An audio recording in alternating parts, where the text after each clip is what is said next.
The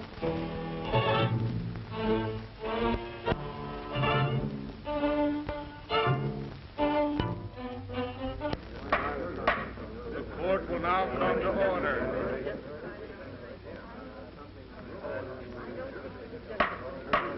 Silence. Silence in the courtroom.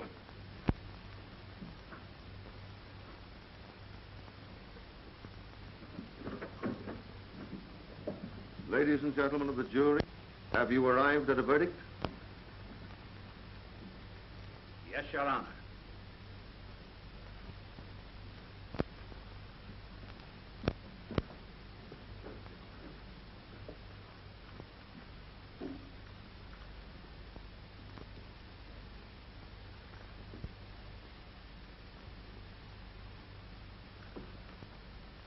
The defendant will rise and... The jury, after due and careful consideration, finds the defendant, Dr. Robert Cromwell, not guilty of the crime with which he is charged.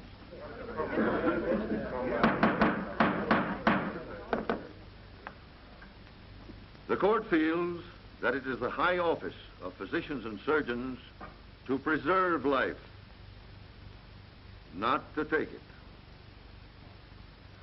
Defendant dismissed.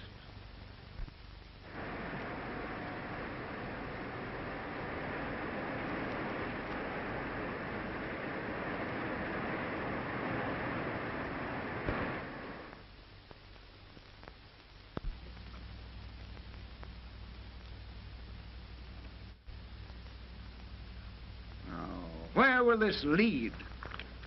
Are doctors going to be allowed to take the lives of incurable invalids? You know, as I take it, this verdict gives a surgeon a legal right to perform an operation that he knows will be fatal. Now, that's a clever way of committing murder.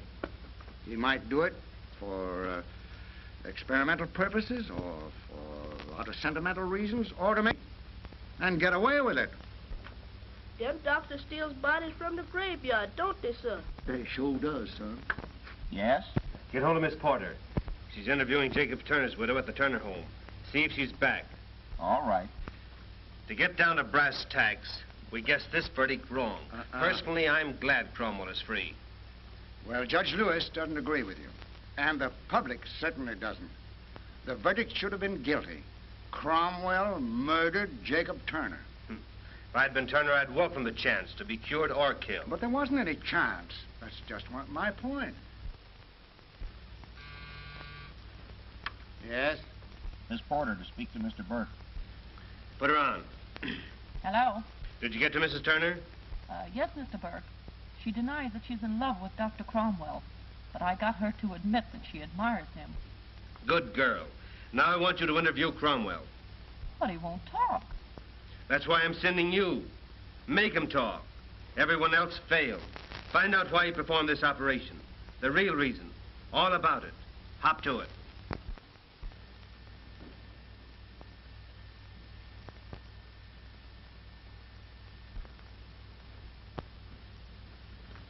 I hope Dr. Cromwell comes in before Dr. Lucas. I'm dying to see him. Morbid curiosity, my dear. Ever been operated on? No, never. I've been operated on times. Really? 12 stitches each time. What do you think about that? I think I'd put in a zipper. Good afternoon, Doctor. Good afternoon.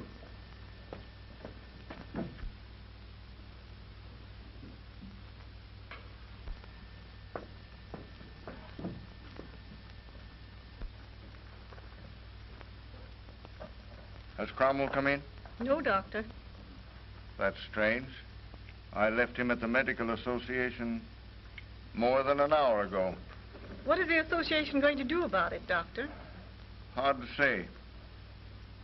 Did you appear before the committee? Yes. I brought up the point that no one is wise enough to say that because this operation never has been successfully performed, it never will be. Finally, that Cromwell is one of the most brilliant of our young surgeons, and his services should not be lost because of this public hue and cry. However, a doctor shouldn't take such a long chance when the patient is as prominent as Jacob Turner. You remember I advised Cromwell against operating. Send Miss Johnson in. Very well. You may come in now, Miss Johnson.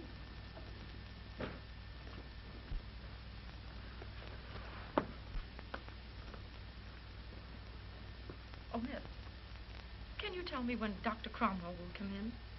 I'm sorry, but I can't. He's at a meeting of the Medical Association. Well, are all these people ahead of me? To see Dr. Cromwell. Oh. I wonder if there's a private phone that I could use. May I use the one in here? Why, yes, certainly. Thank you.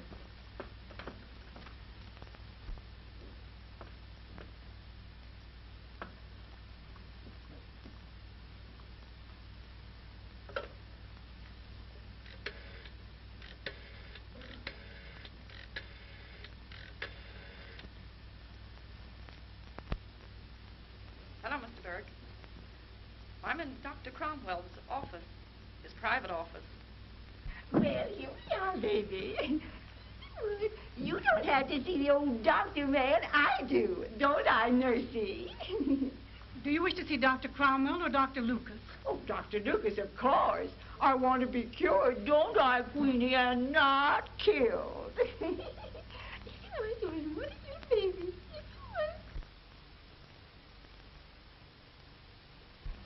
Good afternoon, Doctor. Oh. Would you sit down yes, there, I please? will, thank you.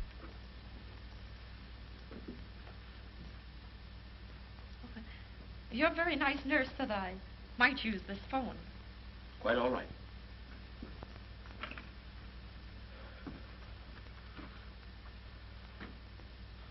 How did you hurt your arm? I fell. I was getting out of my car. I see.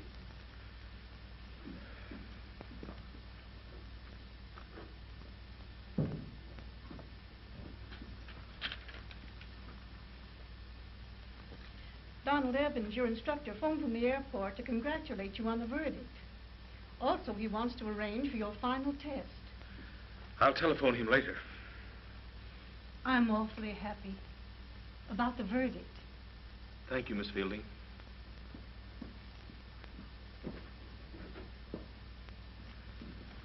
Have you had an X-ray taken of your arm, Miss Porter? No, I haven't. But I'm sure it isn't broken. Well, suppose I look at it. Oh, I wonder if you'd wait a minute. I feel a little faint. Certainly. Oh, silly of me. Would you like a drink of water? Oh, I'll be all right in a few minutes.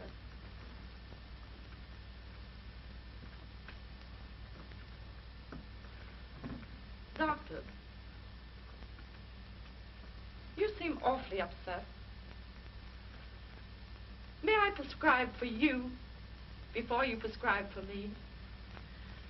Well, what would you prescribe? Well, when I'm worried, I get rid of it by talking it out of myself. Of course, I know why you're worried. I've been reading the things they've said about you in the newspapers. They aren't true, are they, Doctor? No, not all of them. The newspapers infer that you performed this operation on Jacob Turner because you were in love with Mrs. Turner. I have never been in love. I performed the operation because I believed that it would prove successful. Now you know you're wrong. Oh, the operation was a success, but the patient died. Yes, if you wish to phrase it that way. Well, how is it? Very simply. It was something like this. His left arm was paralyzed. Certain nerves of his face were affected, causing his right eyelid to droop. His condition was caused by a tumor on that part of the brain known as the pons. And it was the opinion of the physicians who had attended him that such a tumor cannot be removed. That is, the respiratory, that which makes us breathe, centers back here. And therefore, under the knife, the patient stops breathing. The result is immediate death. That was and is their contention. But Turner didn't die under the knife. That's my point. He didn't die until 5 hours after the operation had been performed. The tumor was successfully removed. Further, I say the operation was a success because before his death, the nerves of his face showed signs of recovery, and the paralysis was partly relieved. I think I see what you mean. But why did he die? I contend that he died because his vitality had been drained by the length of his illness. Had this operation been performed 6 months or a year ago, I'm sure he would have lived. Well, I think I understand. Someday, someone will perform a similar operation. He'll save a human life. That will be my vindication. I hope so. But I'm wondering. Suppose the relation between you and Turner had been closer than patient and doctor. Would you have taken the chance? That's a question I can't answer. No one can say how far his judgment may be swayed by his emotions. Shall I have a look at your arm now?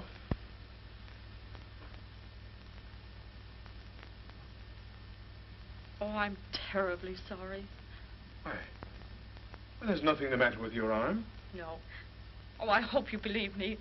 I'd rather have it broken than confess. I was sent here to interview you. Oh, I'm so sorry. You wouldn't give out any interviews.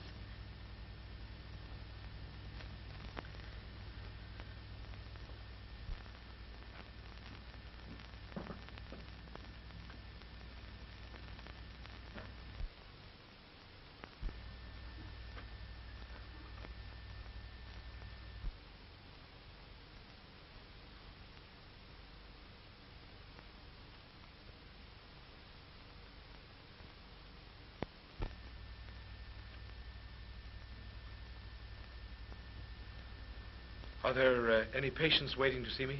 No, Doctor. Didn't I have some appointments? Mrs. Brooks and Mrs. Taylor canceled their appointments. I see. Miss Fielding, I'm giving up this office. Please have my name taken from the door. But, Doctor, the Medical Association hasn't passed on the case. Won't you wait? There's hardly any use waiting. The practice of a physician is based on public confidence. Apparently, I've lost that. You, please see if you can get Donald Evans on the telephone. Very well.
Hello?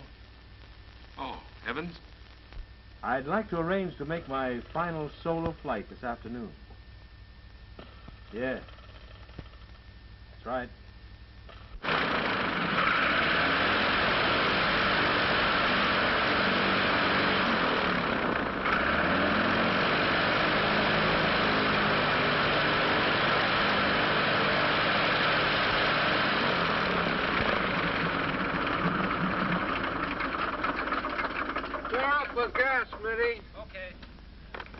Well, we've been doing a lot of work on this baby. Gosh, she's running fine. Looks fine, Don. What have you had done to it? Oh, give her a complete overhaul. Want to do something with her. Another non-stop record, huh? No, something bigger. Then you won't want me washing out your landing gear. Oh, no chance, Doc. Your nerves are okay. Hey, Don, your face is coming along all right. Oh, it's pretty good. I'll be glad when I get some teeth so I can talk like a human being again. You talk fine. Yeah, I'm glad you think so. Say, Don, who owns that old crate over there? Oh, that? That belongs to the airport. You know, that used to be Nungesser's old ship. Really? Yeah. You know, sometimes when the fellas get too many under the belt and don't care what happens to them, they take it up for a hop. Yeah? I never noticed it before. Let's take a look at it. All right.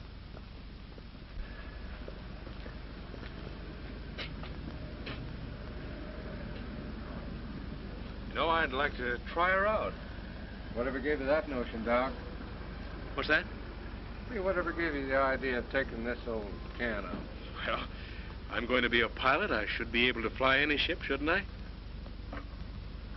Say, things that bad, Doc? What do you mean, Don? I mean, so bad that you want to take this up and fly the wings off of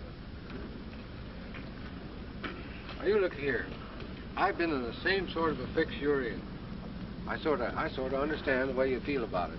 You know, I was stunning for a flying circus, and I killed a man. They were going to take my license away. Then I jumped into another ship, went up, and broke the existing speed record at that time. Then instead of taking away my license, they were pinning medals on me. You get what I'm driving at, Doc? No, I'm afraid I don't, Don. Just this. Doc, people soon forget. You know, the public's awful fickle. They forget right away. You want to give them something new to think about. Of course, if you want to fluff things, it's all right. But I got a better proposition. I've been thinking about it for a year. I've been working on it for the last 4 or 5 months. Now I'm about set to go. In fact, I'll be shoving off in about a week or so. Look here. Take a look at this map.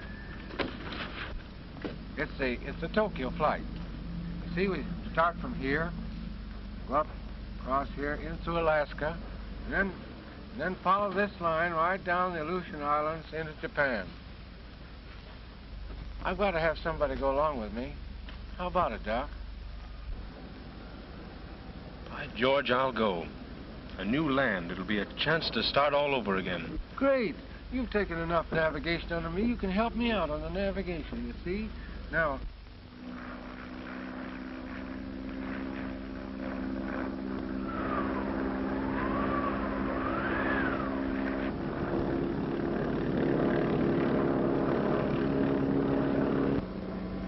Don, now look at this. This means I'll have to find a new land and start all over.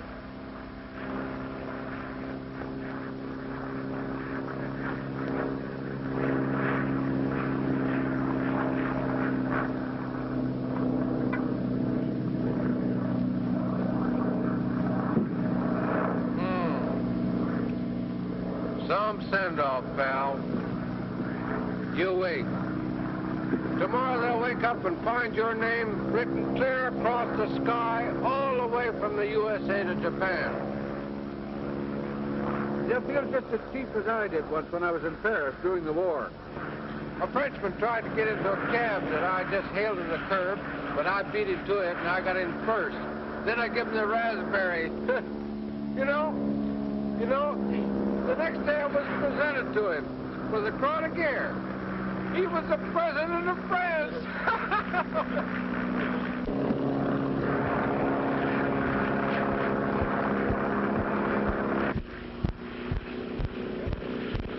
Worrying me, Doc.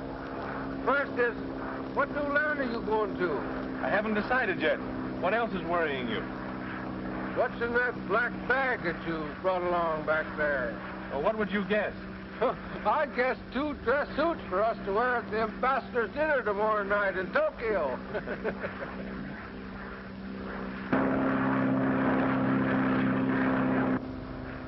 Gosh, Doc, it's getting thick as the devil. I can't seem to get out of this. You see any good place to land down there? I've seen better landing fields.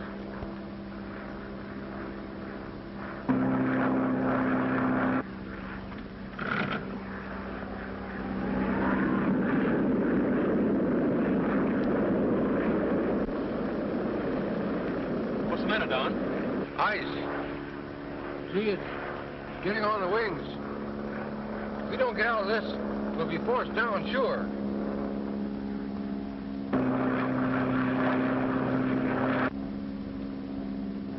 Gosh, look.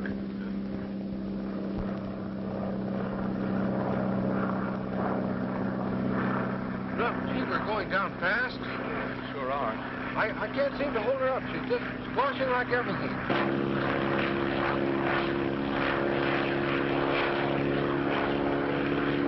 Hey, if we don't get out of this pretty soon, we'll both be going to a new land and trying to start over. Well, I wouldn't ask for better company, Don. Well, we're going to have to land. Brace yourself, Doc.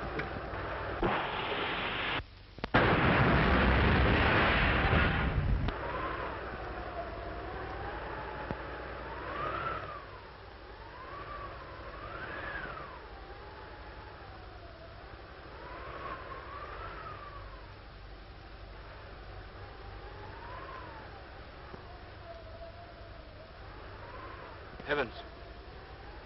Todd. Are you all right? Evans.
You Klondike.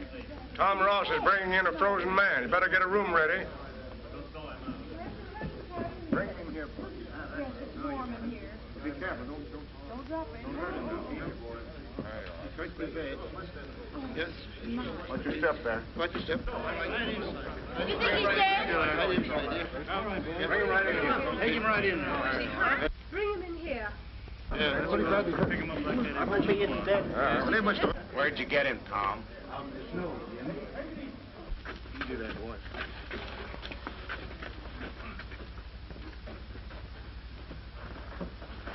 Just a minute, boys. Don't come in, please.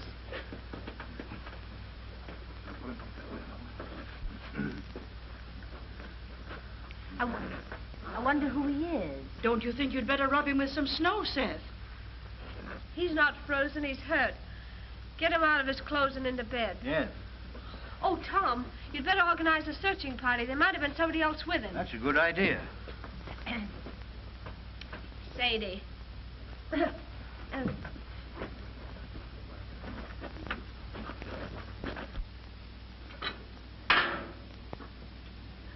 Gee, Jim, I didn't mean to neglect you so today, but I've been kind of busy and worried. Well, young man, it's getting pretty late. 9:30. And Tom isn't back with the boys yet. Gosh, I hope nothing's happened to them. Pretty bad out, Klondike? Yes, it is. I'm afraid we're going to be snowed in all right. Where did that man come from? I don't know. That's what the men are trying to find out. I'll ask him if he ever wakes up. Feeling all right? Mm-hmm. I'll go and get Mark.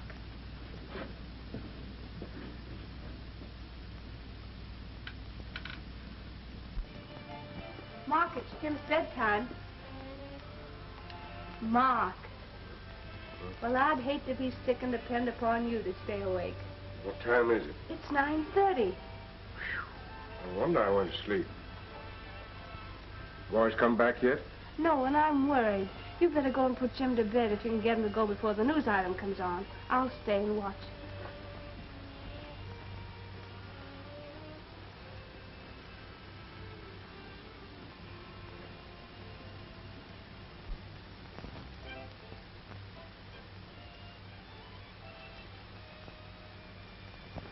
It's all right. You're at Armstrong's trading post. Where's that? In the Klondike. Klondike? And that's my name, too. Oh. Who are you and where did you come from? We have a special news item concerning the Tokyo Flyers. Donald Evans and Dr. Robert Cromwell, who are now several hours overdue at Seward, Alaska. Their plane was last seen flying low over Vancouver at 9 o'clock this morning. Due to prevailing winds, it is feared they may have been blown off their course towards the interior. Interest has been heightened in this flight because of the fact that Evans' co-pilot, Dr. Cromwell, a surgeon of this city, was acquitted recently after a sensational trial which centered around the death of Jacob Turner, a wealthy and incurable invalid. You're one of those men, aren't you? Yes. You're Donald Evans. Why do you think I am Evans? Because I don't think you'd kill a man. We listened to that trial because we were interested on account of Jim. Jim? Yes, Jim Armstrong. He's afflicted the same way that old man Jacob Turner was, who was killed by that doctor.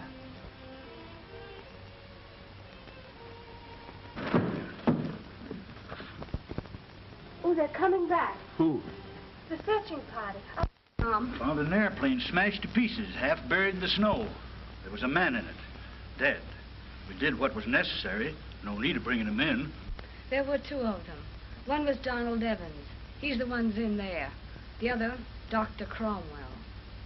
I'm glad. I'm glad he's dead. He killed that old man, and now he's dead.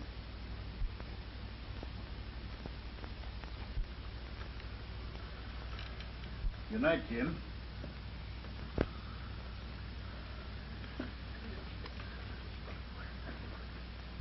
And the President has agreed to meet the Senate Committee Monday at 2 p.m. from San Francisco. All hope has been given up for the Tokyo Flyers, 6 days having elapsed since they were last seen flying low over Vancouver. The next news broadcast will be at 9:30 p.m. know, it gives me the creeps to hear those news items.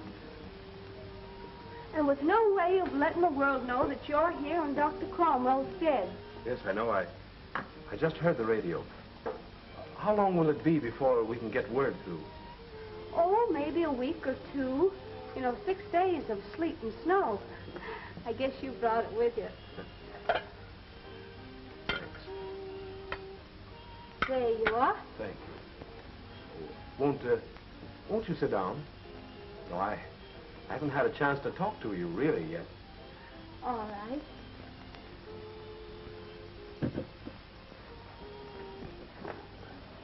Will you have some toast with me? Oh, no, thanks. I've finished. What do you do with yourself through the long winters up here? Oh, I help Mark with the store and the cooking, but he's a much better cook than I am. Then I teach school, and of course there's always Jim to look after. Tom Ross tells me that you and Jim were to be married. Yes, Jim and I have been engaged ever since I can remember. We were going to get married and go down to the States. He had an awfully good job offered him down there. You know, he's really a genius. He can make anything electrical. Why, he made that radio out there, and it picks up stations from all over this part of the country. We were going away that summer. 2 summers ago. Then he was taken ill. Well, tell me, were you born up here? Oh, yes, we were both born up here. Our fathers were partners, so we were practically raised together.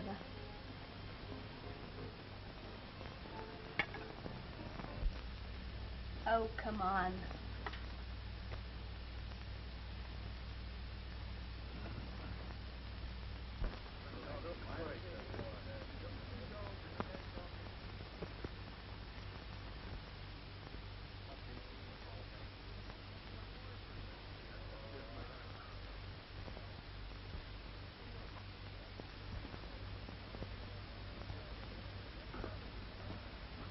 Well, shall we start another game?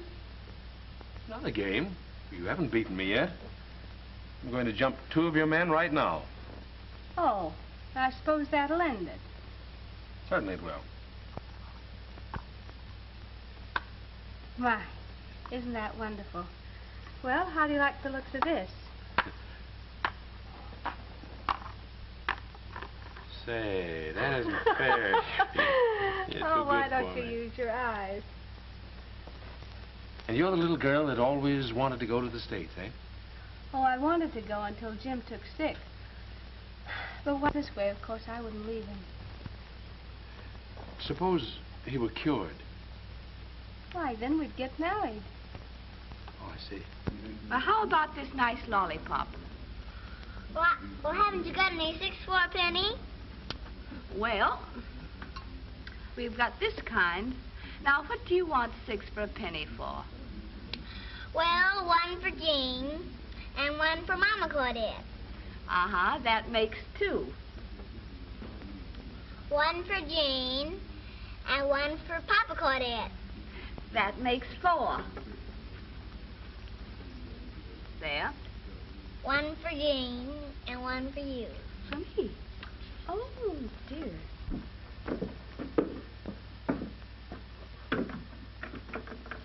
This was Jim's workshop. I want you to see it. I want to talk to you about Jim. All right, Mark. Dust. Just as he left it last time he was down here, 2 years ago this summer. Those are his books.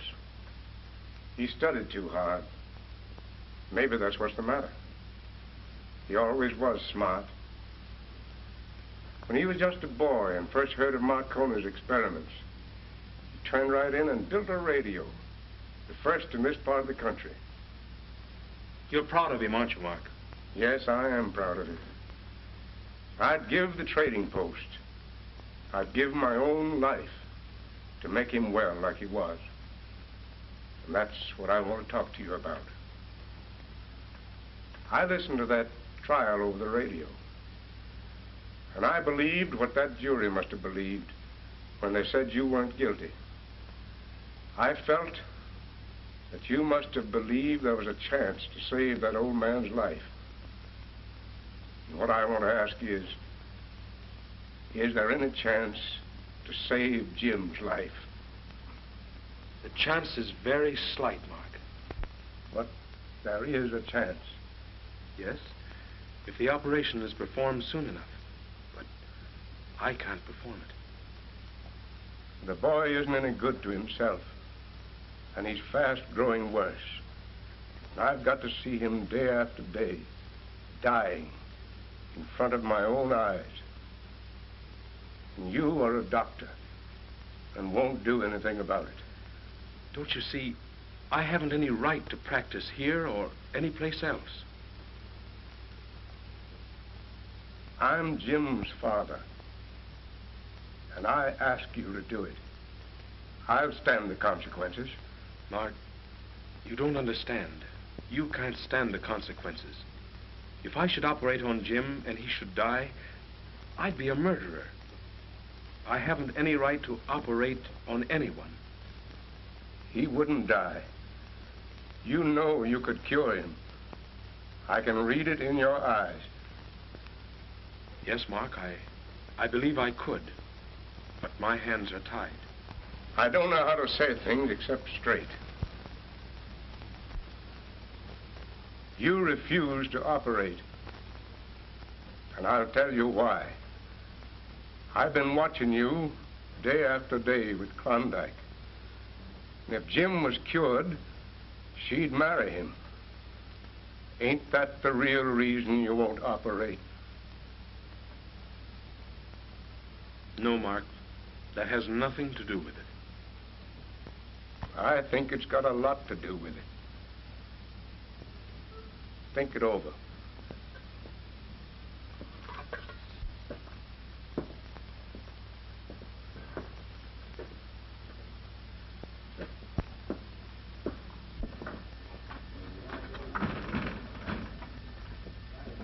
Why, Sadie. Well, are you? Well, do you look grand? Don't like it. Why, what's the matter? I came to see that doctor. I've got a terrible throat. I can scarcely talk above a whisper. Oh, now, that's too bad. Well, let me see. Gene's in there now having his leg attended to, but you can just wait and go right in a minute or two. Hey, Ma, can I have a piece of candy? Didn't I tell you not to follow me over here? But I just wanted one piece of candy. Ma, can I just have... Aren't you going to wait, Sadie?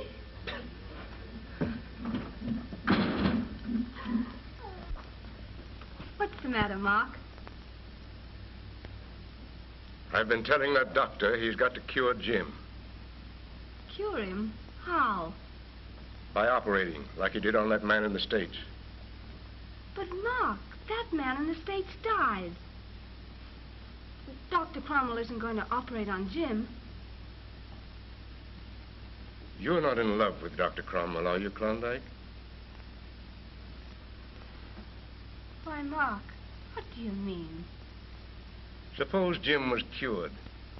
You'd feel you'd have to marry him, wouldn't you? Why, I'd give anything in the world to see Jim well again.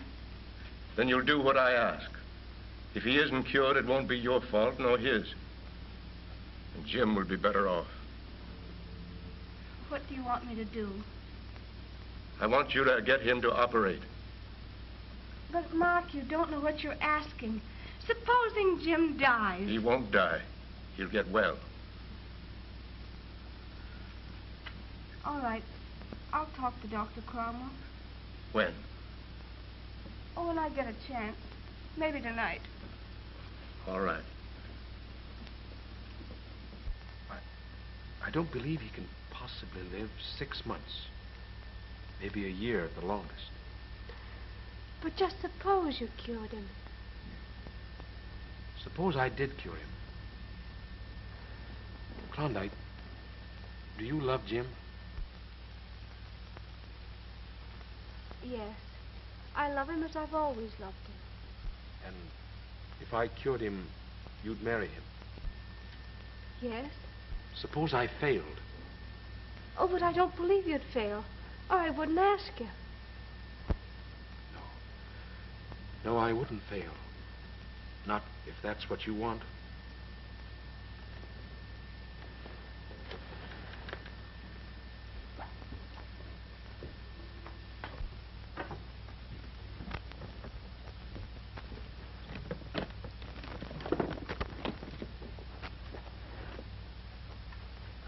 Well, the sooner I operate, the better are Jim's chances of recovery.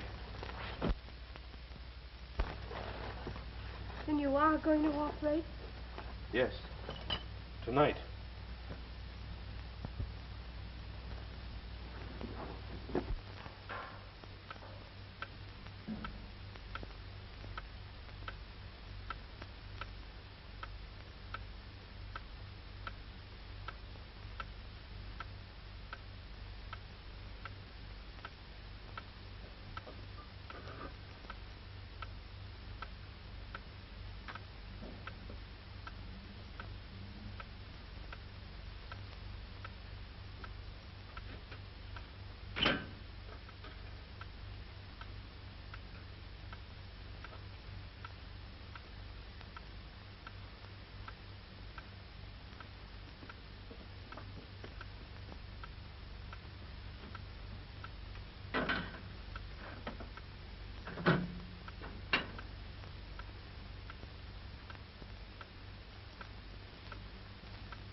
Mark, you'd better sit down. They can take care of him.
Mark, you'd better go in the other room.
One thing is certain.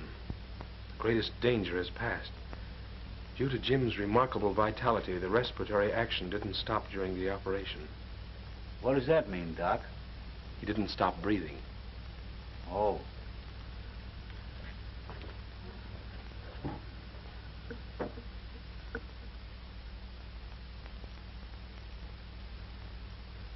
The effect of the anesthetic is worn off. He's breathing normally. Temperature's gone down. Is he going to get well, Doctor? See no reason why he shouldn't. Look, his hand seems to be relaxed already. Oh, it's wonderful. No. No, it just proves that an operation like this can be performed successfully. Mark! Mark, Jim's going to get well. Well? Yes. Jim, well?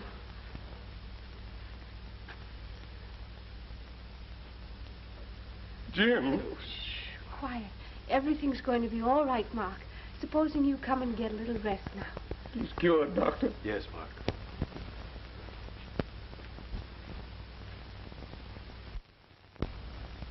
I guess you're pretty tired, Doc. I want to tell you, I never seen a man in a harder spot than you was last night. One slip of the knife and you'd have had what I reckon you want more than all the gold in the Klondike. What do you mean, Tom? Oh, I ain't blind, Doc. And there ain't no man that's ever seen Klondike that could blame you. What I admire you for most is the way you handle them tools and her standing beside you. Well, I can see you now by the table, working to save Jim's life when, if I know what's what, you're mighty deep in love with Klondike. You're a shrewd observer, Tom. Oh, I take notice. Of course, Doc, a feller like you wouldn't ever fight for a woman against a sick man. Kind of looks now like Jim's going to get well. Did it occur to you that when he does get well, you have every right to try to win the girl? You're a good friend, Tom. Well, it's fair enough. May the best man win.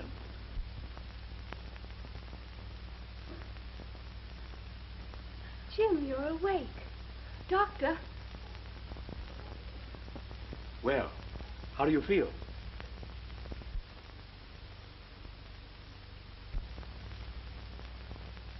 Jim, you're going to get well. Don't you recognize me?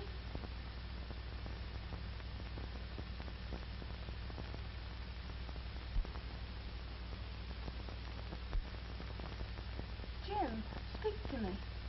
Say something.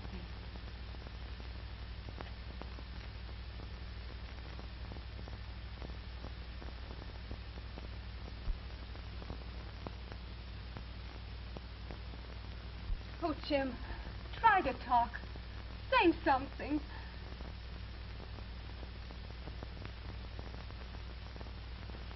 Oh, Doctor, he tried to talk, but he can't. This is something I don't understand. The part of the brain I operated on has nothing to do with the power of speech.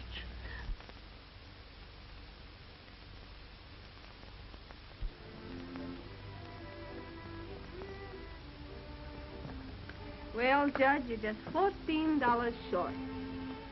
14? Mm-hmm.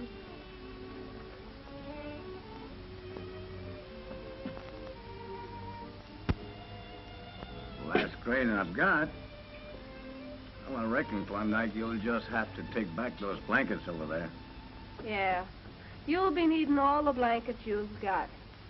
I'll just charge it to you. Well, now, thanks. I don't like to do that, but I'll be back. I'll be back next winter, and I'll have this boat just filled with nuggets. Big ones, too. Okay, Judge. Good luck to you. Goodbye. Goodbye.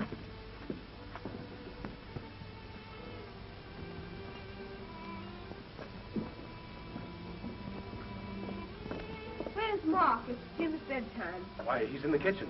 I'll reel him in for you.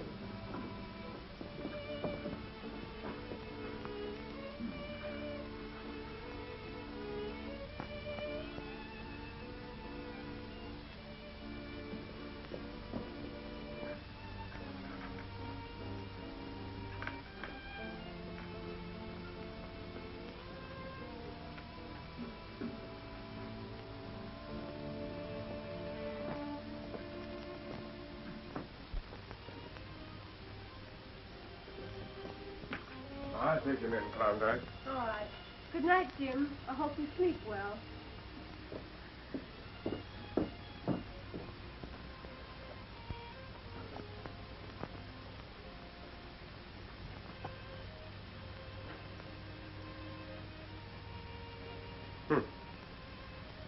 Wonder who unfastened that door.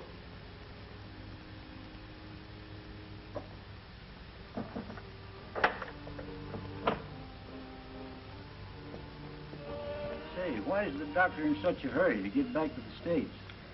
Oh, it's about something that came over the radio last night. That Turner woman's been arrested and charged with murder. Who is she? Oh, she's Turner's wife. The man that the doctor operated on when he was down in the States before he came up here. If you remember, he died. Hey, that's mighty bad. Did you hear any more about it this afternoon? Not a word, just some weather reports and news items and... You know, Doc, it'll be tough sledding tomorrow, but I'll get you through somehow. That is, if you feel you must go. Well, Oh, why don't you stay a while? There must be some mistake. I know, but don't you see, to stay here would only look like I'm in hiding. I've got an idea. Yeah? We'll put your name on a shingle and hang it out on the porch, Well- and that'll show them that you're not in hiding. Yes, I know, Oh, but come on. Well, Now, you stay here, and I'll get the stamping up. All right. Give me a piece of board now. Board. Oh, here it is. Oh, that'll do. Just a minute now, I'll get it all. Now, see. Well, I guess I'll be turning in, folks. See you tomorrow morning. All right. Good night, Tom. C-R-R-R. Oh, there. Oh, dear. R-C-C-C-C. Well, say, what about a period after the R? Oh, now, didn't you think I knew enough to put a period down there? See? Let me see. I guess we better have Robert. Bob wouldn't sound dignified. No, I'm afraid not. No, not for a doctor. All right. R. Where's the O? Here's it. Jim's in bed, Klondike. All right, Mark. I'll turn out the lights. That's R-O-B-B. Here's the... There we are. You just wait and see if you won't be pleased with it. Here's the C. Cromwell. I'll take charge of the period. C-R-R-R-R. Make yourself useful. You hand them to me. C-R. You better kind of crowd this in a bit. Oh, O-O. O. O-M. There's the M. Oh, dear. All right, get the E. Now turn that upside down, you'll have the W. Oh, aren't you smart? Cromwell, W. Where's the E, here it is, looking right at you. Oh, dear, this isn't very straight. Well, we can make a new one. L. L. What happened to the L? There it is.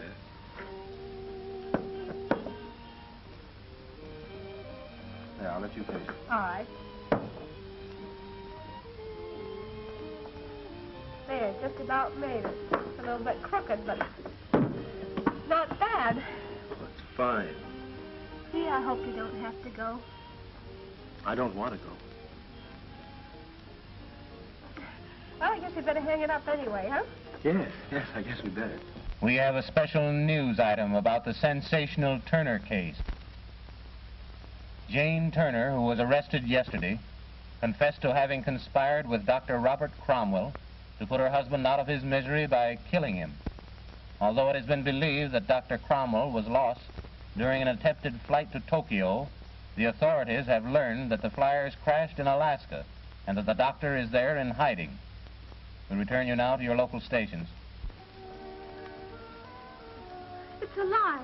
Why, you couldn't have conspired to kill anyone. That Turner woman must have gone mad. I'll have to get back to the States as soon as possible. Why, how do they know that you're here? Not even the mail is gone now. Such things always leak through some way. I must leave the first thing in the morning.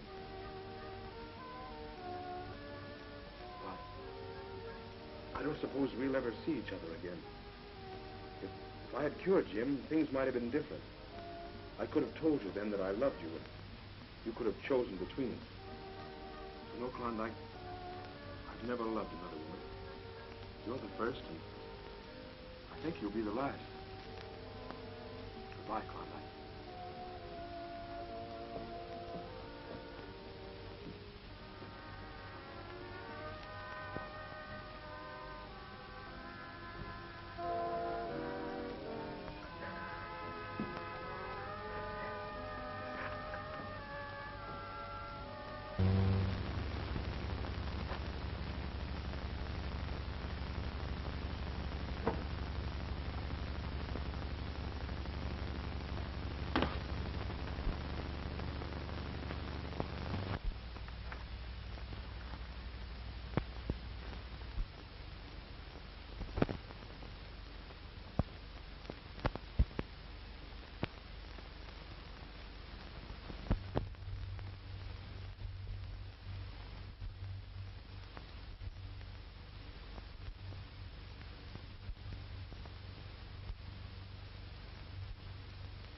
Jim, what are you doing down here? Why, you can walk. Here, let me see you. Why, you look fine. I got eyes. Yeah, I can walk, and I can talk, too. I've been doing a lot of talking lately, over that microphone there. What? I don't understand. I wanted to get rid of you. Came near working, too. Tomorrow, you'd have been gone. You mean to tell me that you've been faking all this time? Sit down, and I'll explain it to you. Here, read that. No, read it out loud. See if it can sound familiar.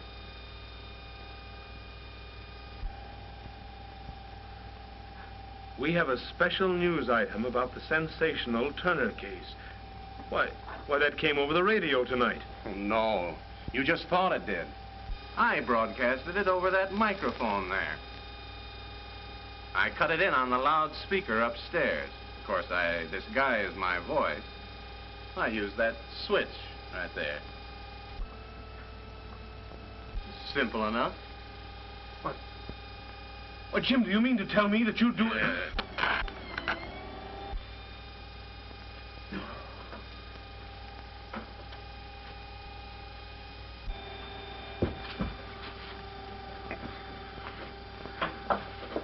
There were only two ways of your getting Klondike. One was killing me, but you didn't dare do that. They'd have hung you for murder. The other was to cure me, and then win her. So you cured me. It wasn't for me that you did it. It was so that you could take her away from me. I gave you fair warning to get out. I didn't give you enough juice that time to hurt you. Just a good jolt.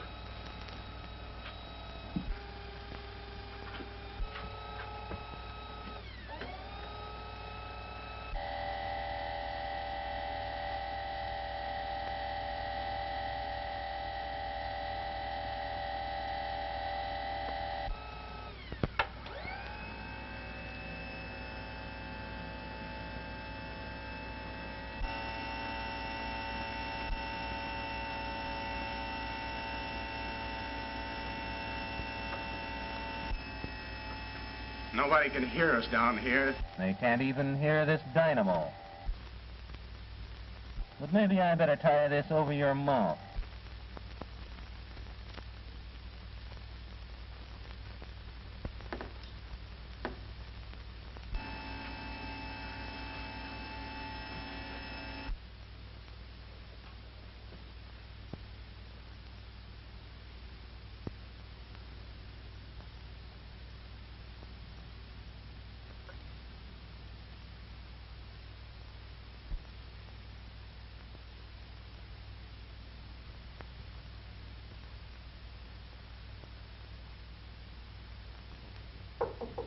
Are you still up, Doctor?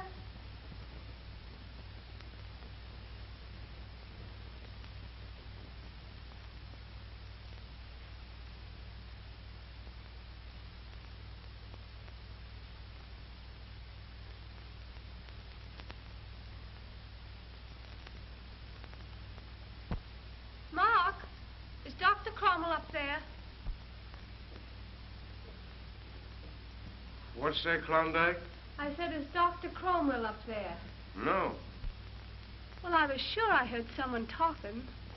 It must have been the radio. It's been going all night. Better turn it off. All right.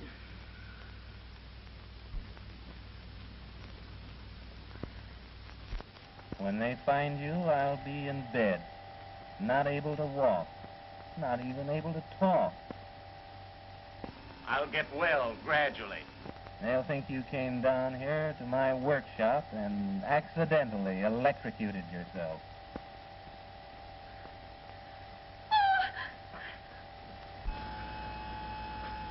This is a better way of killing a man than operating on him, Doc.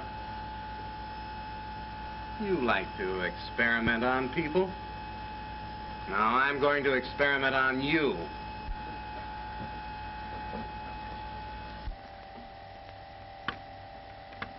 Jim, open this door!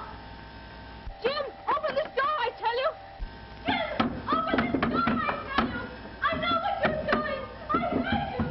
Jim! Jim! Jim!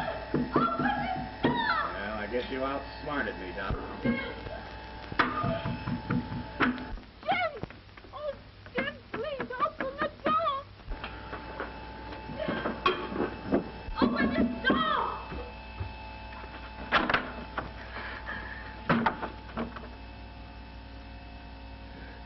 Jim, have you gone mad?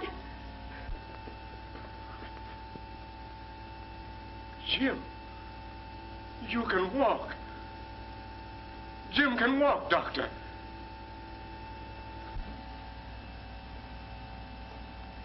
You've cured him. Yes. He's all right now, Mark. Both his body and his mind will soon be what they used to be. I'm as happy as you are, Mark.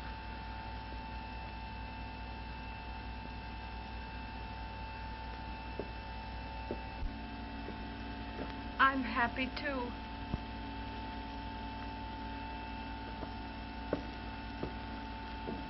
Come in.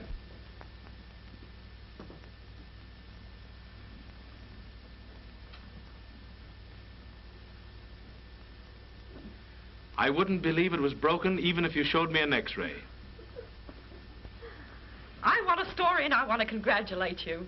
Oh, it was splendid the way you put it before the Medical Association. I was there. A triumph. Do you remember? It was exactly the way we spoke about it. And you did it. You proved it by that operation on Jim Armstrong. Do you know, Doctor? You're the first man I've ever known that came out of Alaska with fame rather than riches. You're wrong again. I came back with more riches than fame. Really? Yes. Yes? Oh, well, ask her to come in. Yes, Miss Porter? I found gold. Gold? Oh, I'm sorry, dear. I just dropped in to see how you were. Come in, my dear. Pure gold, Miss Porter. I want you to meet her. Mrs. Cromwell. How do you do? How do you do? That gives me a lead for my story. And it starts like this. Gold, gold, precious gold. Hard to get, But not hard to hold.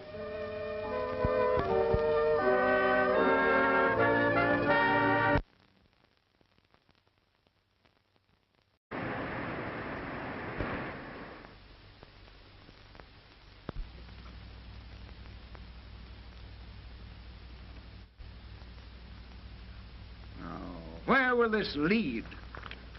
Are doctors going to be allowed to take the lives of incurable invalids? You know, as I take it, this verdict gives the surgeon a legal right to perform an operation that he knows will be fatal. Now, that's a clever way of committing murder. He might do it for experimental purposes or for a lot of sentimental reasons, or to make and get away with it. Them doctors steals bodies from the graveyard, don't they, sir? They sure does, son. Yes? Get hold of Miss Porter. She's interviewing Jacob Turner's widow at the Turner home. See if she's back. All right. To get down to brass tacks, we guessed this verdict wrong. Personally, I'm glad Cromwell is free. Well, Judge Lewis doesn't agree with you. And the public certainly doesn't. The verdict should have been guilty. Cromwell murdered Jacob Turner. If I'd been Turner, I'd welcome the chance to be cured or killed. But there wasn't any chance. That's just my point. Yes? Miss Porter to speak to Mr. Burke. Put her on. Hello? Did you get to Mrs. Turner? Yes, Mr. Burke. She denies that she's in love with Dr. Cromwell, but I got her to admit that she admires him. Good girl. Now I want you to interview Cromwell. But he won't talk. That's why I'm sending you. Make him talk. Everyone else failed. Find out why he performed this operation. The real reason. All about it. Hop to it.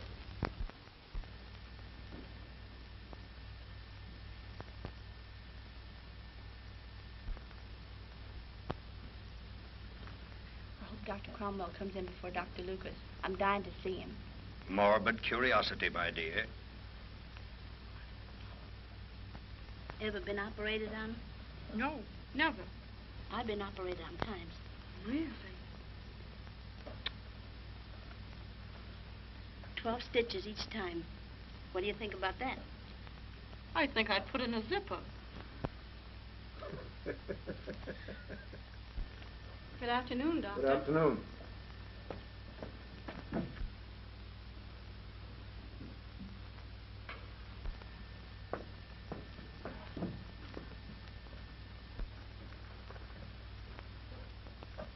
Has Cromwell come in?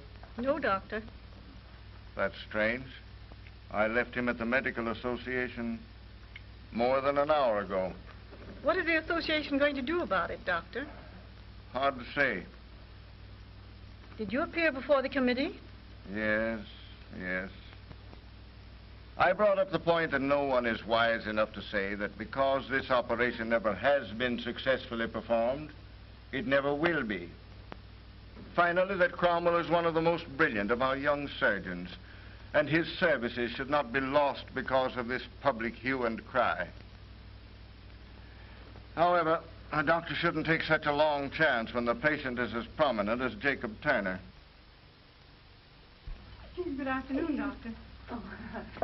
Would you sit down Yes, there, I please? will, thank you.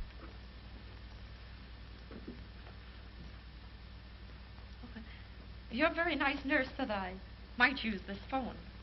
Quite all right.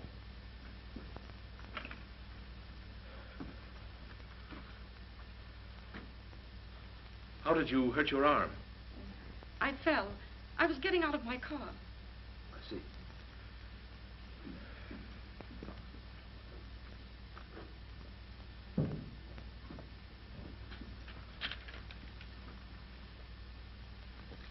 Donald Evans, your instructor, phoned from the airport to congratulate you on the verdict.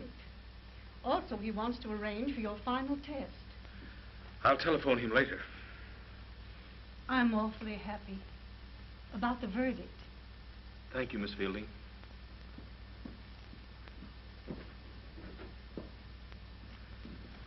Have you had an X-ray taken of your arm, Miss Porter? No, I haven't. But I'm sure it isn't broken. Well, suppose I look at it. Oh, I wonder if you'd wait a minute. I feel a little faint. Certainly. Oh, silly of me. Would you like a drink of water? Oh, I'll be all right in a few minutes.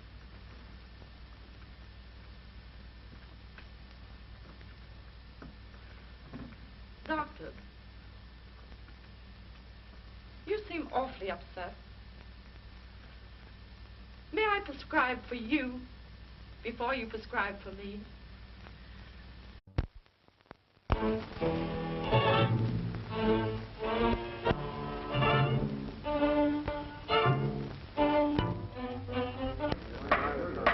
The court will now come to order.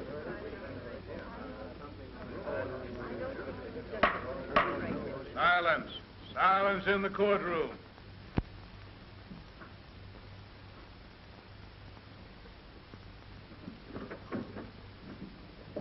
Ladies and gentlemen of the jury, have you arrived at a verdict?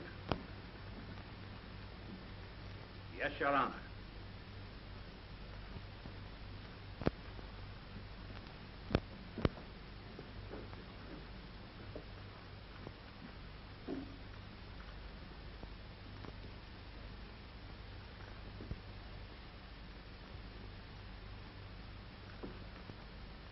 The defendant will rise and... The jury, after due and careful consideration, finds the defendant, Dr. Robert Cromwell, not guilty of the crime with which he is charged.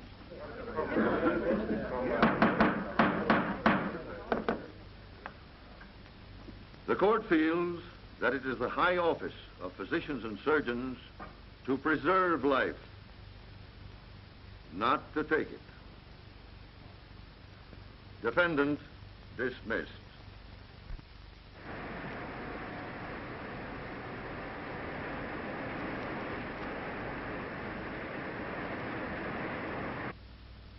You remember I advised Cromwell against operating. Send Miss Johnson in. Very well. You may come in now, Miss Johnson.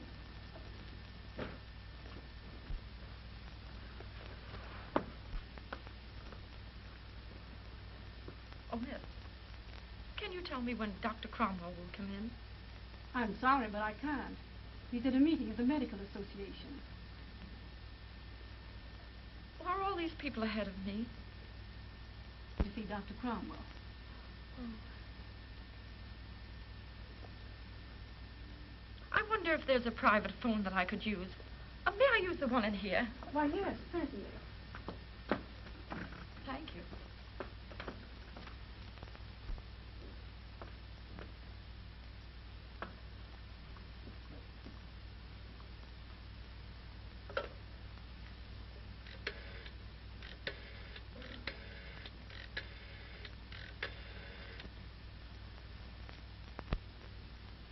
Hello, Mr. Berg. I'm in Dr. Cromwell's office, his private office. Well, here we are, baby. You don't have to see the old doctor, man. I do. Don't I, Nursey? Do you wish to see Dr. Cromwell or Dr. Lucas? Oh, Dr. Lucas, of course. I want to be cured, don't I, Queenie, and not killed.